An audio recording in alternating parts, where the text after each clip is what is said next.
Welcome back, guys, and we're back again. This time we're going to be checking over the Minecraft Education Edition, and by that I don't mean the Education Edition that you can just click on by activating cheats on your worlds. I'm talking about the actual Minecraft Education Edition, the resource that teachers are using these days to teach children anything from coding, problem solving, and all that sort of good stuff. So as you can see there, it's a game-based learning platform that promotes creativity, collaboration, problem solving in an immersive digital environment. Educators in more than 115 countries are using Minecraft Education Edition across the curriculum. So it is in fact a way for teachers to be able to reach their students and teach them in a much different way than just being in the classroom, especially currently at the moment. It might be hard to get to your school or your classroom. They might be shut. So this is an excellent way to actually get teaching or get your children learning something different. We won't get to the gameplay quite yet. That'll come shortly. But first of all, if you want to check out, they've got a lot of educated resources. This is the actual teachers themselves. They can come get it from their first lesson kit, tech support, build challenges, ideas for their classroom to actually go ahead and do.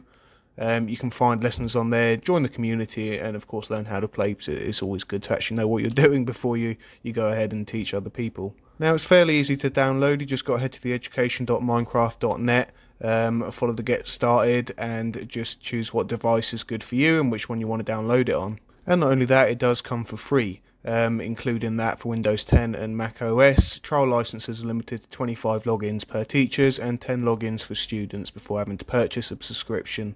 And I installed it myself. It probably only took about 10 minutes or less.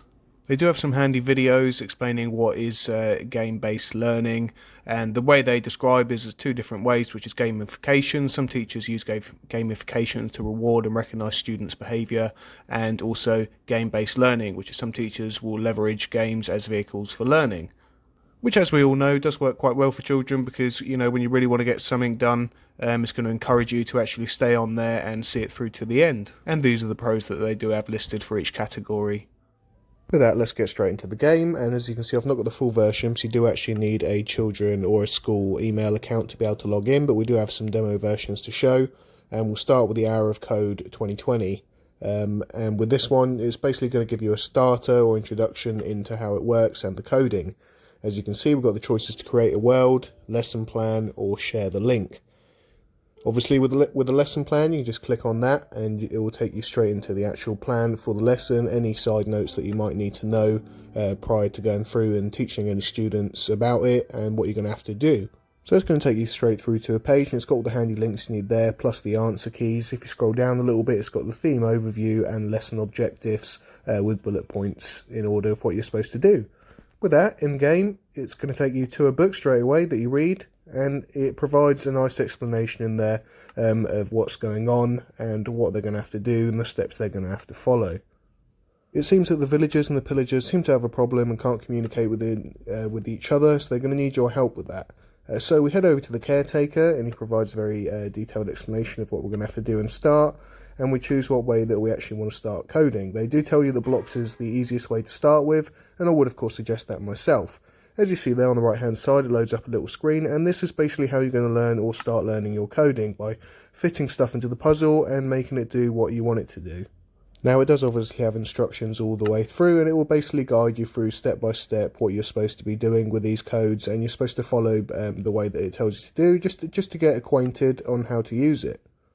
After, it will prompt you to use the Python code just to also get used to that, which is a slightly more complex way of coding. Not completely complex, it does have, again, a very handy way of showing you how, but it's the way of typing it rather than dragging and dropping boxes into a certain place.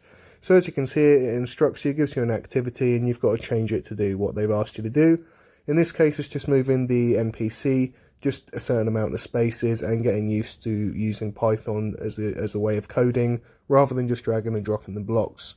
At this point, the tutorial is pretty much done. Once you finish doing that, you're going to run it, make sure it does the correct thing, and once you've finished, head over to the caretaker, which will tell you that you finished. Click finish, and you get a very handy little certificate, which you can in fact download and click on the link to get.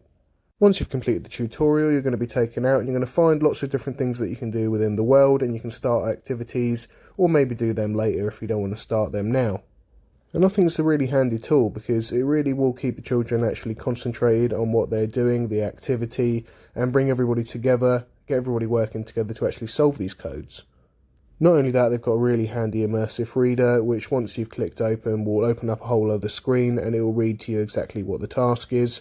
And yeah, I can't stress how good this is and the nice little feature they've added, and I'm really happy they do have it on here. And now all your pupils can get along, get through these challenges, see if they can get the right codes, ask for help off their friends, or maybe go it alone if they want to learn themselves, and you're going to be there to help them and guide them through as well.